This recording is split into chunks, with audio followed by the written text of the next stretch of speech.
बिस्मिल्लाहिर्रहमानिर्रहीम। अस्सलामु अलैकुम। Welcome Naeem's virtual academy. मुंहिंजो नालो मोहम्मद सादिक आहे। असांजो सब्जेक्ट आहे इस्लामियात। अॼु लेक्चर नंबर आहे 10, लेक्चर नंबर 10। लेक्चर नंबर 10 इस्लामी कैलेंडर जे बारे में मालूमात जे मुतालिक़ आहे।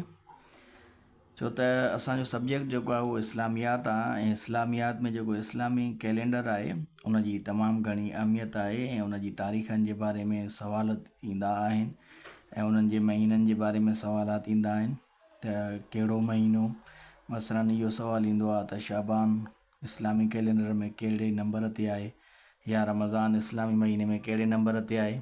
वरी ईअं ई सुवालु थींदो आहे त सफ़र जो महीनो इस्लामी कैलेंडर मुताबिक़ कहिड़ो आहे, ॿियों आहे, पहिरियों आहे वग़ैरह। अहिड़े हिसाब सां अॼु असां उन्हनि तमामु सवालात खे जेके टेस्टुनि जे अंदरि इस्लामी कैलेंडर जे मुतालिक़ आहिनि उन्हनि समूरनि खे पंहिंजे हिन लेक्चर में कवर करण जी कोशिशि कंदासीं। त सभ खां पहिरियों जेको इस्लामी कैलेंडर आहे इन जो जेको नालो आहे उन में 3 नाला अचनि था पिया न।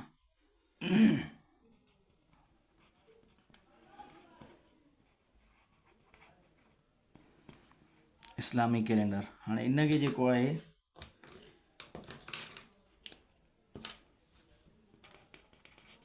मुस्लिम कैलेंडर बि चवंदा आहिनि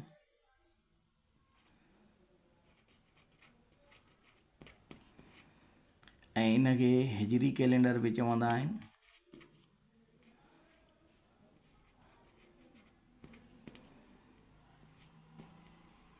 ऐं इनखे कमरी कैलेंडर बि चवंदा आहिनि।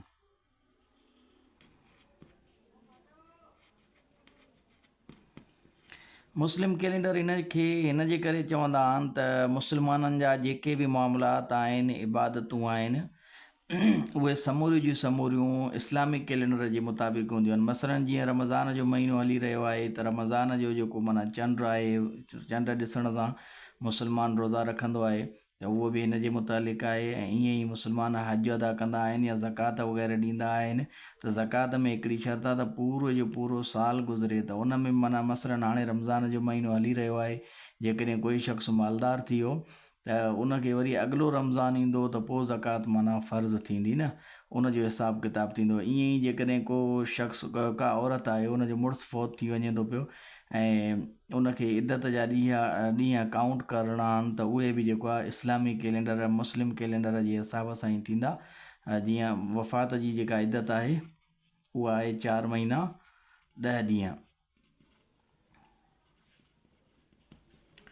त हिननि जो बि जेको हिसाबु किताबु आहे उहो समूरो जो समूरो इस्लामी कैलेंडर मुताबिक़ थींदो आहे। इन जे करे हिजरी कैलेंडर हिनखे इन जे करे चवंदा आहिनि त इस्लामी तारीख़ में या इस्लामी तारीख़ खां पहिरियों जंहिं महिल अरबनि में इहो रिवाजु हुयो त उहे माना जेके वाक़ियात हुया या ॾींहं हुया या महीना हुया उन्हनि खे मशहूरु को इंसिडेंट, को वाक़ियो, को हादसो थींदो हुयो त उन्हनि सां यादि कंदा हुया।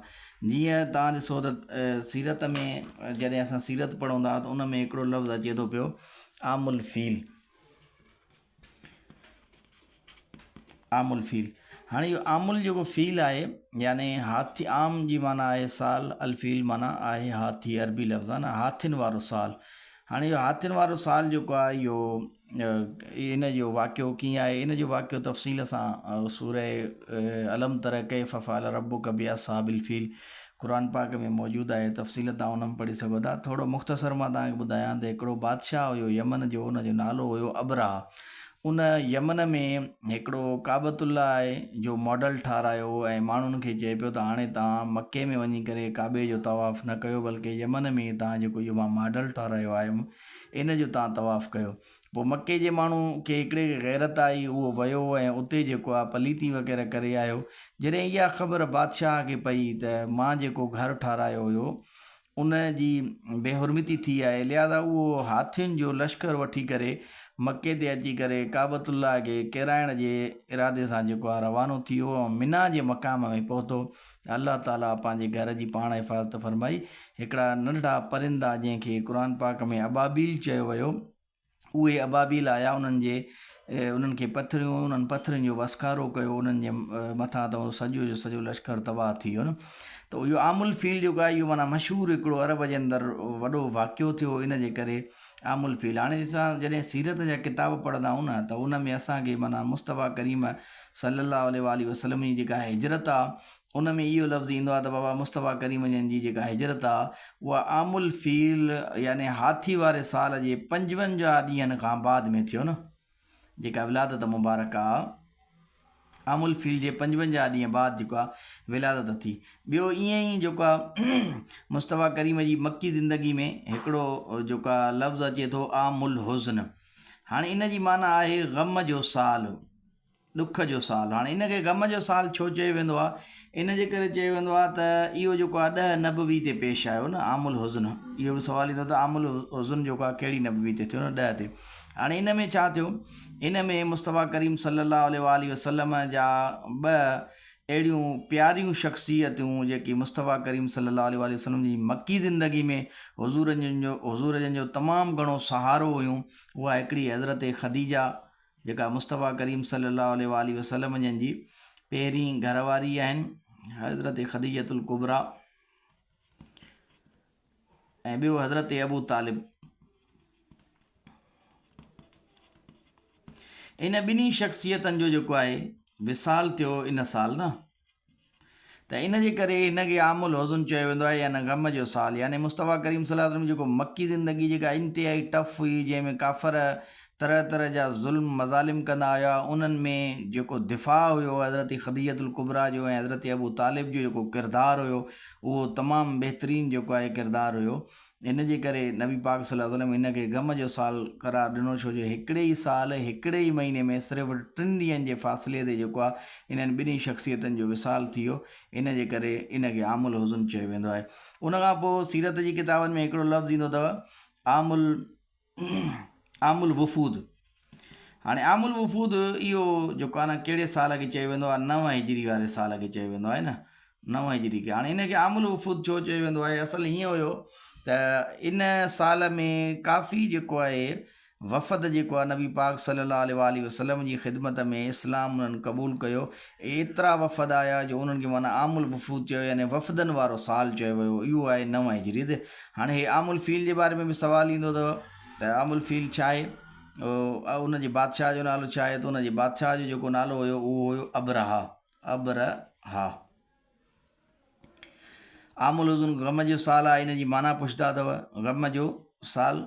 ऐं इहो कहिड़े नबवी में थियो? इहो 10 नबवी में थियो। ऐं छा थियो हुयो इन ते? हज़रत ख़दीजतुल कुबरा ऐं हज़रत अबू तालिब जो विसाल थियो हुयो। आमुल वफ़ूद 9 हिजरी खे चयो वेंदो आहे न। उनखां पोइ अचूं था पिया असां त मां इन जो मक़सदु ॿुधाइण जो मक़सदु इहो हुयो त असां चऊं पिया त हिनखे हिजरी कैलेंडर छो चयो वेंदो आहे न। हिनखे हिजरी कैलेंडर इन जे करे चयो वेंदो आहे त नबी पाक सल्लल्लाहु अलैहि वसल्लम जन जॾहिं मके खां मदीने तैयबा हिजरत करे आया न, त इहो बि हिकिड़ो वॾो वाक़ियो हुयो। छो त मके जी ज़िंदगी में मुस्तफ़ा करीम सल्लल्लाहु अलैहि वसल्लम जन ते ज़ुल्म मज़ालिम इंतिहाई थिया हुया। एसि ताईं जो माना काफ़र जेके आहिनि उहे मुस्तफ़ा करीम सल्लल्लाहु अलैहि वसल्लम खे जान खां मारण जी जेको आहे उन्हनि फुल प्लान कयो हुयो, पर अल्लाह ताला पंहिंजे प्यारे हबीब खे हिफ़ाज़त फरमाई ऐं मके खां मदीने हिजरत करण जो हुकुम फरमायो। ऐं मुस्तफ़ा करीम जन मके खां जॾहिं मदीने आया त पोइ इस्लामी जेको आहे रियासत जो क़याम फरमायो, इस्लामी रियासत जो जॾहिं हाणे क़याम थी वियो त इहो तमामु माना हिकिड़ो वॾो वाक़ियो हुयो हिजरत जो न। हाणे जेका हिजरत हुई उहा थी रबी अवल जे महीने में थी हिजरत जेको आहे न। हाणे हिजरत रबी अवल जे महीने में थी। इन में इहो माना हिकिड़ो वॾो वाक़ियो हुयो। इन जे करे हिन कैलेंडर जो जेको आहे वजूदु रखियो वियो, आगाज़ कयो वियो। उनखां पोइ कमरी कैलेंडर बि इनखे चवंदा आहिनि। कमर जी माना आहे चंड, यानी चंड जे हिसाब सां। छो त हे जेको महीनो आहे इहो चंड जी जेके तारीख़ आहिनि उन्हनि जे हिसाब सां हिन जा महीना आहिनि, वरी उन्हनि जे हिसाब सां हे जेको आहे साल थींदो आहे न। हाणे अचूं था त हिजरी जेको कैलेंडर आहे इन जो आगाज़ कंहिंजे दौर में थियो? त हिजरी कैलेंडर जो जेको आगाज़ आहे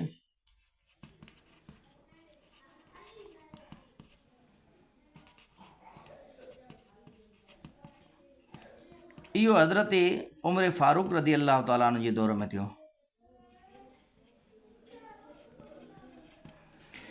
हिजरी कैलेंडर जो आगाज़ हज़रत उमर फ़ारूक जे दौर में थियो, यानी जीअं मुस्तफ़ा करीम जन मके खां मदीने हिजरत करे आया त तीअं ई माना हिजरी साल जेको आहे न काउंट त थियो, हुनजो ॻणप त थी, लेकिन उहा बाद में जीअं यानी इम्प्लीमेंट जेका थी उहा हज़रत उमर फ़ारूक जे दौर में थी हुई। ऐं इन तारीख़ खे वठी करे जेके इस्लाम जूं माना अहकाम हुया, इस्लामी अहकाम हुया या जंगियूं हुयूं, त उन्हनि खे हिन सां कंसीडर करे उन्हनि खे शुमारु कयो वियो त फ़लाणी हिजरीअ ते फ़लाणी जंग थी, फ़लाणी हिजरीअ ते फ़लाणी जंग थी, या फ़लाणो हुकुम जेको आहे नमाज़ जो हुकुम हिन हिजरी में थियो, ज़कात जो हुकुम हिन हिजरी में थियो, हज जो हुकुम हिन हिजरी में थियो। इहो माना पोइ इन हिसाब सां काउंट कयो वियो न। बाक़ाइदा जेको माना हिजरी जो कैलेंडर उनजो आगाज़ थियो उहो हज़रत उमर फ़ारूक जे दौर में थियो। ऐं हज़रत उमर फ़ारूक हिन में वरी ॿियो सुवालु ईंदो अथव त इहो जेको माना इस्लामी सन जो जेको आगाज़ आहे उनजो मशवरो कंहिं ॾिनो हुयो? इस्लामी सन माना साल, इस्लामी सन जे आगाज़ जो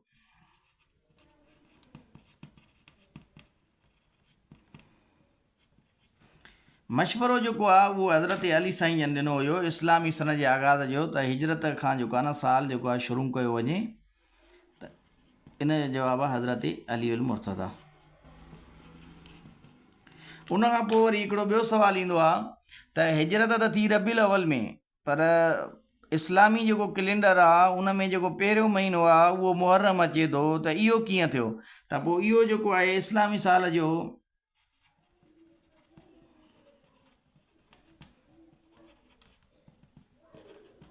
पहिरियों महीनो मुहर्रम उल हराम करण जी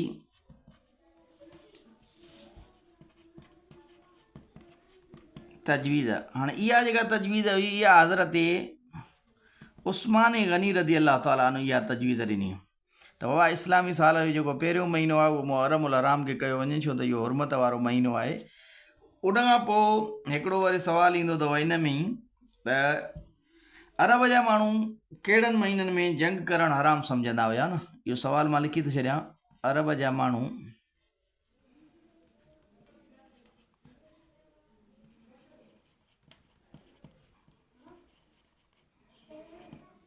कहिड़नि महीननि में जंग करणु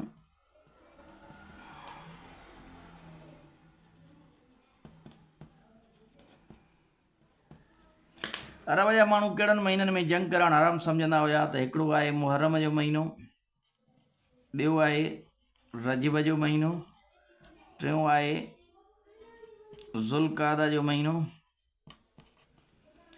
ऐं चौथों आहे ज़ुलहज जो महीनो। हाणे हे 4 महीना इन्हनि खे शरीयत में मुस्लमाननि वटि बि इन्हनि खे वॾी इज़त ऐं एतिराम हासिलु आहे, ऐं इन्हनि महीननि खे हुर्मत वारो महीनो सॾियो वेंदो आहे। ऐं हिननि महीननि खे पहिरियों सम्झण लाइ हाणे असां पहिरियों जेको आहे न पूरा महीना था लिखूं पिया, त आहिनि केतिरा महीना न? त पहिरियों महीनो मुहर्रम जो आहे, ॿियों सफ़र, टियों रबी अव्वल, चौथों रबी उसानी, पंजों जमादुल अव्वल, छहों जमादुसानी या जमादुल आख़िर, ॿई पढ़ी सघूं था, ॿई चया वेंदा आहिनि, सतों रजब, अठों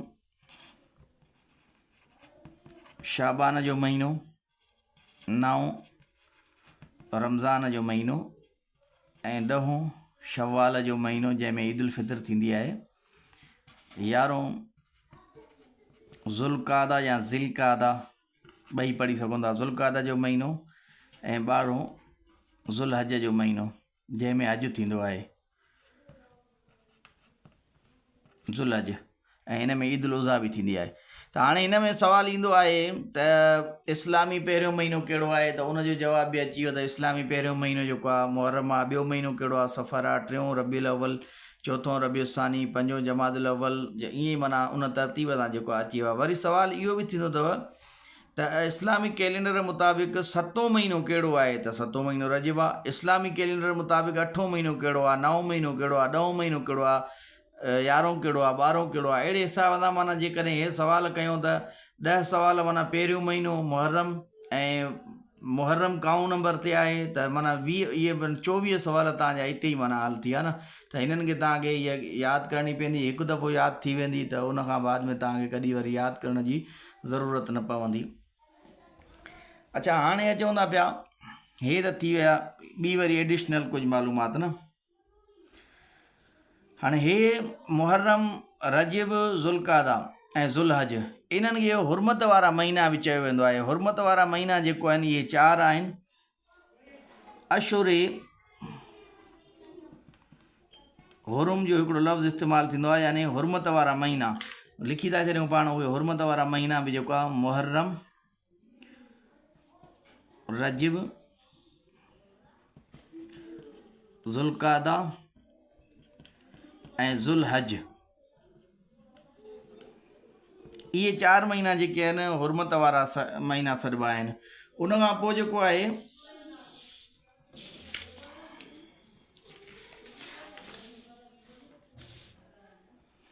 हिकिड़ो ईंदो आहे लफ़्ज़ अशोरे मालूमात, यानी मालूम महीना, या वरी अशोरे हज,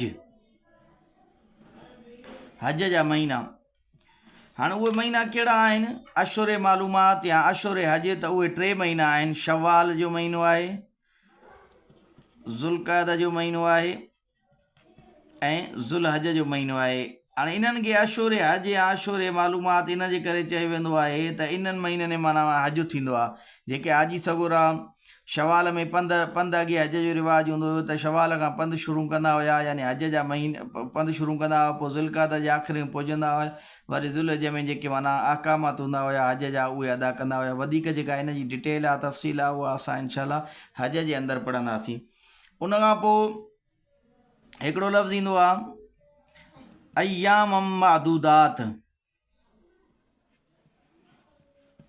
हाणे इन मां जेको मुराद आहे, इन मां मुराद माना ज़ुलहज जा 10 ॾींहं बि मुराद माना थी सघनि था पिया हिक रिवायत में, पर जेको मशहूरु आहे त इन मां जेको आहे रमज़ान मुबारक जा ॾींहं मुराद आहिनि, रमज़ान जा ॾींहं। उनखां पोइ हिकिड़ो लफ़्ज़ ॿियो बि अचे थो पियो,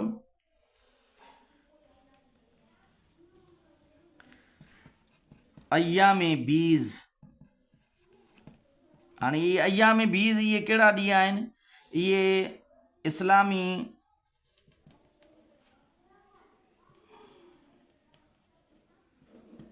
कैलेंडर जे हर महीने जी 14, 13, 14 ऐं 15 अय्याम बीज़, 13, 14, 15 इन्हनि खे अय्याम बीज़ चवंदा आहिनि।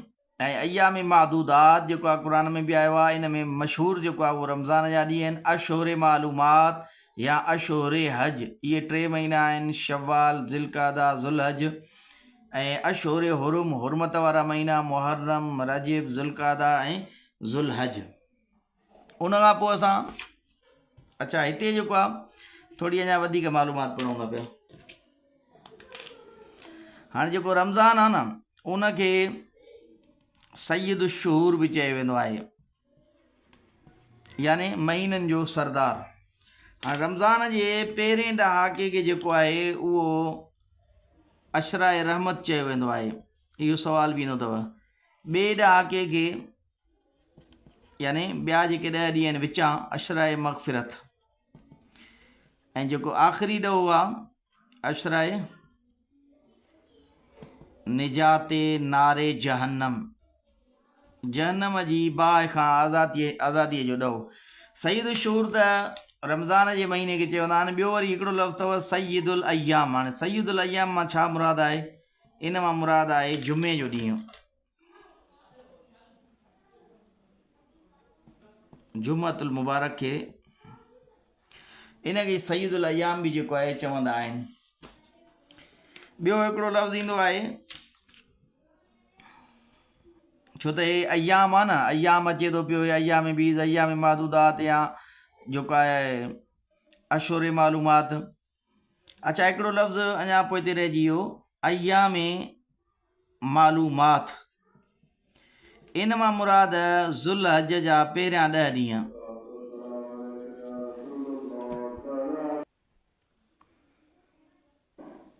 ज़ुल हज जा पहिरियां 10 ॾींहं, उनखे अयाम मालूमात जेको आहे चवंदा आहिनि। उन खां पोइ हिकिड़ो लफ़्ज़ ईंदो अथव यौमुन नहर, यानी क़ुर्बानी जो ॾींहुं। इहो आहे 10 ज़ुल्हिज। उन खां पोइ हिकिड़ो ईंदो अथव, अच्छा, जुमे जो जेको पुराणो नालो आहे न, उनखे अरूबा बि चवंदा अथव न।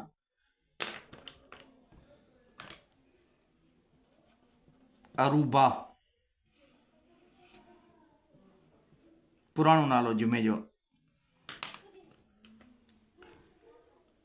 उन खां पोइ हिकिड़ो लफ़्ज़ ईंदो आहे यौमुल फुरकान। इहो अथव ग़ज़वा बदर जो ॾियारो। ग़ज़वा बदर वारो ॾींहुं, इनखे चइबो आहे यौमुल फुरकान। ॿियो हिकिड़ो ईंदो अथव अयाम तशरीक़ जे बारे में। त अयाम तशरीक़ कहिड़ा आहिनि? अयाम तशरीक़ जेको आहे 11, 12 ऐं 13 ज़ुल्हिज, इन्हनि खे अयाम तशरीक़ चइबो आहे। हाणे कुझु अहम तारीख़ पढ़ंदा आहियूं उन्हनि जे हवाले सां इस्लामी। हाणे पहिरीं मुहर्रम जेको आहे, इहो छा आहे, न्यू इस्लामिक ईयर।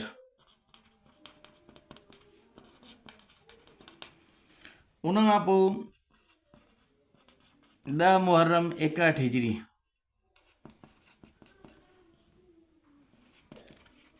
वाक़िया करबला थियो इन ते, ऐं इनखे योम आशूरा बि चवंदा आहिनि। 10 मुहर्रम खे योम आशूरा। उन खां पोइ 12 रबीउल अव्वल ते पाण सगोरम सल्लल्लाहु अलैहि वसल्लम जन जी विलादत।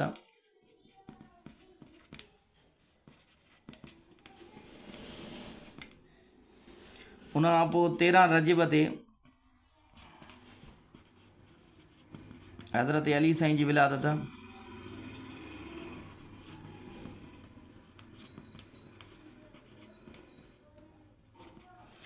ऐं 21 रमज़ान ते हज़रत अली साईं जी शहादत।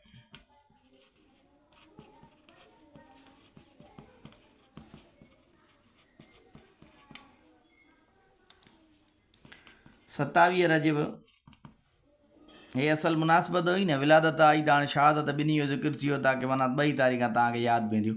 27 रजब शब मेराज, जंहिं राति मुस्तफ़ा करीम सल्लल्लाहु अलैहि वसल्लम खे मेराज जो मौइज़ो अता थियो। उन खां पोइ 3 शाबान हज़रत इमाम हसन जी विलादत।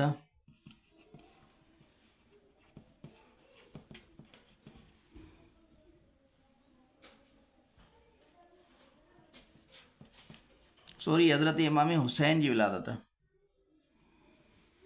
उन खां पोइ 15 शाबान शब बरात,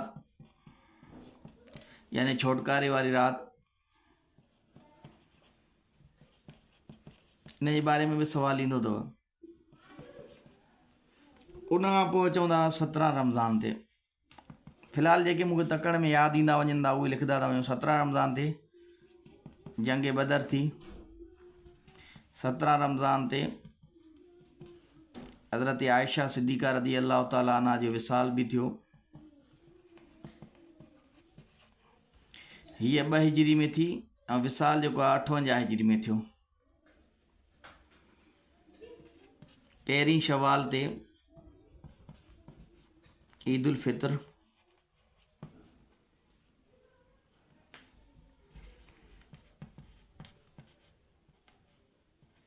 9 ज़ुल हज जेको आहे इहो योम अरफ़ा। सवाल ईंदो आहे त योम अरफ़ा कहिड़ो ॾींहुं आहे, त उनजो जवाबु आहे 9 ज़िलहिज। सॉरी, योम अरफ़ा 10 ज़ुल्हज ते